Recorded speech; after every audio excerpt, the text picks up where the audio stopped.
Chapter 10. Evening Spells.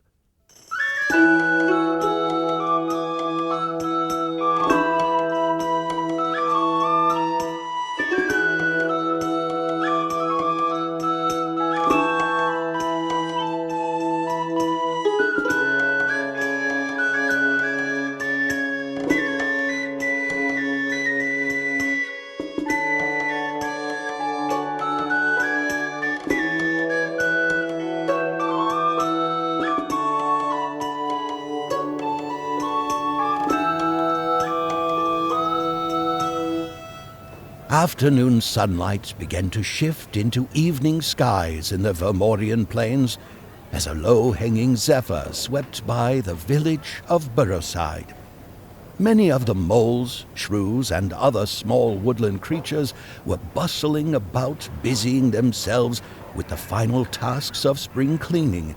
Shop fronts and homes, stables and chimneys were all at the mercy of the bristled brushes and cleaning cloths at paw. Tireless creatures perched themselves on old ladders, cross planks, and rooftops, cleaning the dust that the spring winds had picked up. Amongst the commotion, an adolescent mouse maiden with hazel green eyes ducked, dodged, and weaved effortlessly through the crowds, as if she were dancing to the song of the busy working creatures' almost rhythmic patterns. Her soft, well-kept yet curly fur, colored like fall grass fields with patches of snow white, covered her like a warm blanket as it glistened in the sunlight. The scarf she wore wrapped around her head, letting her brown and white ears poke through like small bushes out of a snowy field. Her oversized yet well-kept dress, the attire of a warrior's maid, would flow delicately through the passing breeze. She plotted her path carefully, avoiding any puddle or falling dust that would dirty her wares as she focused on her destination, a fine large basket grasped tightly in both paws. Oh, I must make it home before it's too late. I say, careful now, young one. Us ladder-bone folk won't be able to move out of the way if you bump into us. I mean, I might, but others won't be able to, eh? An older, well-mannered, gentle Hare warned as she passed by, slowing her pace after the warning. Sorry, it's almost sundown and I need to get this fruit, veg, and tea back before supper. Late for supper, I see. Don't want to leave good creatures on an empty stomach. Just keep a good pace is all. But by the time the Hare had finished his decree, the small mouse was nowhere to be seen. Ah, right then. Nothing like fine young ones looking after their families, I'd say. Perhaps I could learn a thing or two, eh? What? Anyhow, back to cleaning. Determination filling her every stride, the mouse maiden focused on the approaching homestead, nestled a small distance out of the main village. With a hoary cobblestone wood stove and a sharpening stone on one side, some time-worn, weathered gardening equipment, and some winter-dried firewood that had been chopped and stacked on the other, it spoke of hard-working souls who had lived at this dwelling. A green-tiled roof covered the top of the old lonely house like a heavy blanket, sagging slightly from age at the center. The well-maintained, plaster-covered shale stone walls and timbered frames had several glass window panes installed, letting a path of sunlight shine into the home, and the small rosewood front door had a short sword and a Martigan lily flower carved just below its round window. Though abraded with time, the house was a well-built home, fit for the noblest of warriors. With her sights on her target, she kept up the pace, jogging until a line of creatures ran across, cutting her path short as she skidded to a near halt. It was a line of voles carrying an old ladder the size of 3 stories long across the road to the next building. One of them, a younger rip about a head shorter than her, halted in the middle of the road. A look of mischief was painted on his visage, with a grin stretched from ear to ear as he blocked her path completely. Ha! I bet whatever's resting in that big old basket's got to be good for the tongue. Share some with me, will you? Share some with you, you ill-mannered empty gut. I don't think so. This isn't for you, it's for my mum. And besides that, all that's in here is some fruits and veg. Now will you kindly move aside so I can get home for supper, please? But the vole would not move. He was hungry. And besides, this was a young mouse maiden. What could she do that he couldn't handle? Listen, I'll make you a deal. Why don't you give me one of them strawberries, and I'll take a nice step aside for you, eh? A whole strawberry? That's a whole meal of food. Besides, I don't have any strawberries hiding in there. The maiden argued, indignant at the thought of having to share an entire day's worth of food. Don't be so hard-boiled. Why not show me what you have in that basket of yours? See what I may want from it. The vole greedily suggested as he approached. Grasping the basket's handle, he forcefully tried to open it, but the older mouse refused. No! This isn't for you! Get off me, you rotting gut, you! Don't call me that! Hey, give it here! Stop! Leave me alone! The two kept arguing and fighting over the basket as an ominous shadow approached them. I say, now what's all the commotion about, You two look as if you're about to rip that poor basket to bits. The ladder-born Hare from before surprisingly appeared before the two, his paws drawn on hips as he observed the conflict. I'm sorry, sir, but this empty gut decided that my good basket was his. Please, I need to get it home for supper. No, she crossed my path, and I haven't eaten all day. Besides, aren't little mouse maids supposed to share? Perhaps. But you shouldn't be demanding food from little lassies. But perhaps, also, you could share a small scrap for the rascal now, couldn't you? What? The mouse maiden stared at the Hare with eyes of defeat, giving in to the plea of goodwill asked of her. Slowly, she reached into the basket and pulled out a fine, plump hawthorn berry in paw and offered it to the greedy vole reluctantly. He snatched it from her and started biting into it, spilling berry juice down his chin as he grinned. He took off quick as a whip to catch up with the others and gloat of his great treasure. The mouse gave a defeated sigh as she picked up the basket again, almost ready to stumble her way back to the homestead.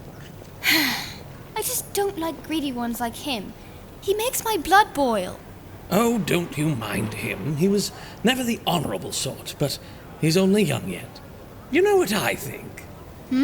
I think he might be a warrior yet. He's got a strong fighting spirit, he does, eh? The mouse thought on this a second, realizing that he had reminded her of someone. Just like my sister. What? I beg your pardon, I couldn't hear you just there. Oh, nothing. Sorry if I caused you any trouble, sir. Not at all, my dear. He was indeed bothering you, he was. Now, go on with you. Remember, you said you needed to get that old basket home for supper. Best not make your mum upset now. You're right. Thank you again, Mr. McColly. Right, dear, watch your step now. The wise Hare, Mr. McColly, watched as the little mouse maiden jaunted home, making a polite salute and an elegant leg in return to her wave of paw. Good gal, isn't she? Eh? He winked at a passing shrew, who was covered from ear to toe claw with chimney grime, before returning himself to his work again. Inside the old house, the light of the setting sun shined through the windows, keeping promise of the warm spring day's end, as two mice, mother and her pup, worked together around the wash bucket to clean the day's laundry. It was a peaceful, quiet moment as they washed, each with her own buckets of wet cloths ready to be hung dry. Only the sound of scrubbing on ruffled washboards, submerged in rosewater, could be heard. Suddenly, Daffodil's belly made a gurgling noise that resembled her father's incredible need to gorge at the end of a long patrol. Harriet laughed at the surprisingly loud sound as her daughter began to whine with hunger. Oh, how long will Rosalind be? I'm so hungry. I could eat a whole field of blackberries. I'm sure she won't be much longer. Oh, in fact, I think she's right close now. Huh? How can you tell? Suddenly the door burst open, spilling both Mouse Maiden and the contents of the basket onto the wooden floor, along with the spirits of the friends who watched the stir. Oh! Are you all right, honey? You're not hurt, are you? Harriet asked, drying her paws on her apron as she approached the scene. Slowly, Rosalind pushed herself to sit with her legs off to one side, holding a slouched and feeble posture as she collected the spilt and bruised greens back into the basket. She kept silent, too ashamed to speak, with her reflection of being a responsible young caretaker smashed onto the floor. She refused the help that Harriet offered, choosing to punish herself by cleaning the mess of ruffled refreshments on her own. Daffodil locked eyes with her mother for a moment, concerned about her best friend's sister, but the moment was cut short by the upset and subdued tone of Rosalind as she now began to rise. I'll get this cleaned up. Oh, Mum's gonna be so upset. She took the basket of half-spoiled supplies to the kitchen next to the stove before grabbing the clean yet damp rag that Daffodil offered her. As she crouched to wipe the mess, a new sound could be heard approaching them in an uneven, staggered pattern. Duck, tick, tick, duck, tick, tick, duck, tick, tick. As a picture of misery and unslept tiredness, Lilac stumbled toward the open living space to hear what all the commotion was about, wooden cane in paw. She was hunched over some, rubbing her back painfully with her one free arm, hoping to somehow ease the pain. With tired eyes, she scanned the scene and observed the expressions on every creature's face. Oh, all right now, what's all this, A forgotten hawthorn berry rolled down the wooden floor and bumped into Lilac's footpaw. Slowly, she knelt to grab it, grunting painfully with every struggle of the descent. Harriet hurried over to Lilac, skillfully avoiding anything that would trip her, and helped her friend back up. Lilac thanked her friend, then stared carefully at the berry in her paw, eventually finding the bruise on the side. Oh, I'm sorry, Mum. I was in a hurry to get back before supper. I didn't mean to trip and spill all the food everywhere, honest. Lilac took this in and stewed on it a moment, her tired mind struggling to find the words to say. Oh, I know you didn't mean to, but that doesn't solve the problem. I had intended to make a grand treat with the hawthorn berries I asked for, but now that doesn't seem possible. The markets will be closed for the evening. Seeing the genuine sorrow in Rosalind's eyes softened Lilac's disposition. She looked to Harriet, sharing a similar feeling of melancholy, before taking a breath of subdued frustration that relaxed a little. Worry not, my child. We will clean this mess together. Tomorrow we shall all take a trip to the market. I need to get some other herbs and nuts while we're there. Lilac grunted as she knelt, picking up the spilt basket of dirtied cleaning cloths, her face painting a picture of discomfort with each ache she felt. Will your back be all right to walk all that way? Daffodil asked, observing the pain that Lilac had tried to hide. She provided herself as a support, allowing Lilac to stand more upright. Oh, I'll be all right. Oh, I think. Besides, it isn't that far into town. I can take care of myself now, little one. Thank you. Lilac smiled grimly, hoping that her back injury would indeed heal, given the time, all the while feeling every painful tweak and every tense pull in her back.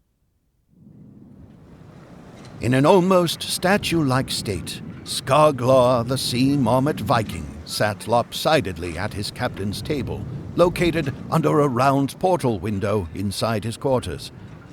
Only illuminated by a single lantern, his crazed, pale eyes stared almost lifelessly at the smooth and silvery, double-needled thing in his paw.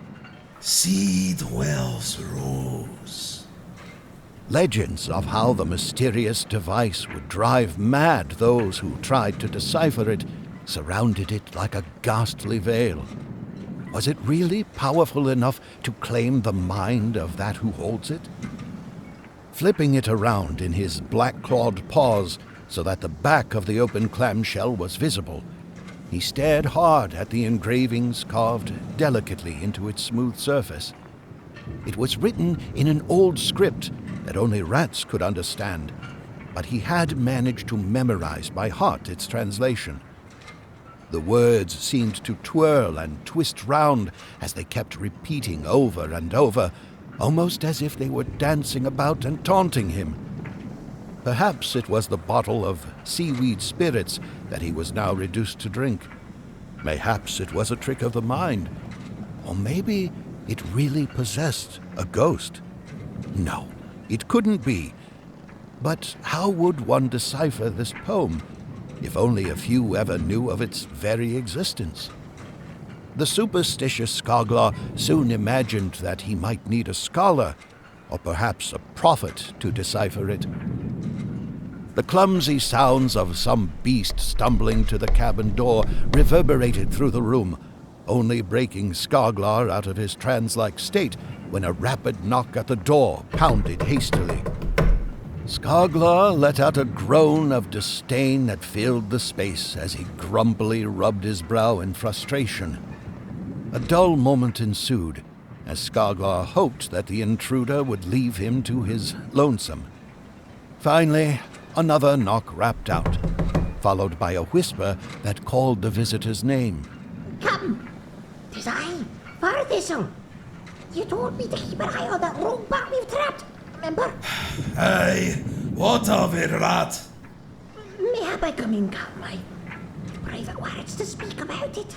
Ye know well that I'm duly interrupting your captain whilst he's in his quarters made deaf. So this better be worth your life. Get your tail in here and say what you knows. Quickly, yet clumsily, the rat unlatched the door and stumbled into his captain's cabin, hoping that he had not been seen by any of the crew. Scrambling for some semblance of coordination, Farthistle, the one-eyed rat, crazily bent half down to avoid being seen and delicately closed the door to its latch again. Catching the sight of his disgruntled captain forced the squeamish rat's gaze in a different direction as he stood to attention. Skoglar watched his nerve-racked frame as he waited impatiently for the news Farthistle brought with him. Well, out with it! Speak up! Right, Captain. Well, I was standing in front of the door when I heard whispering, like he was speaking to himself. He sounded like a mad beast he did, going off about something called seedworms, rosia, or something like that. I couldn't hear him too good myself overseas. Skoglar's posture straightened and rose menacingly as he listened to the rambling. The poor rat finally grasped that he was now in the crazed sight of his captain, as he now became filled with obsession. As if a revelation had been realized, Skoglar seized hold of Farthistle and began his interrogation. What did he say about it, rat? Out with it! Tell me what you heard! Gulping hard under the grasp of the maddened Skoglar's grip, his eye began to stray as he searched his mind for the memories he so desperately needed to save his own life. Skoglar grew more impatient as he held the poor creature suspended by his collar fur. I'm sorry, Captain. The words lost themselves in my head. But since he's a bat, he would have come from the tribe of Balar in the Rockwood Caves. Yeah? They've been known to study things. Oh, please don't hurt it, Captain. Much to Farthistle's surprise, the captain grew a menacing grin of realization as he stared. Oh, this truth might have been your saving grace, rat. And if what he says is true, he might have a portion of me treasure. Really? What thank you, Captain, However, if I find no truth in your tale, Oh, you'll make a fine meal for the sharks hidden under those waves. Mark me words. Now, out of me sight, rat! I'll not see you again this night. With a hard thud, the poor rat landed on his rump, now that Skoglar had let off the fur of his chest. Quickly, he scrambled wordlessly up and out of the cabin, leaving behind a wide, evil grin on the Viking's mug. His mind racing, Skoglar reached for his lantern and placed it on a new hook at his round strategy table, where a few wooden figures stood. Picking one up, he stared at its jagged wooden form with mad eyes, building to full maniacal laughter. Oh, worry not, my friend. I haven't yet lost your beloved treasure. I'll find it yet, thanks to my new friend the Bat. He'll lead me right to it, he will. For my name be Skoglar Cornelia, Captain of the Bloody Seas.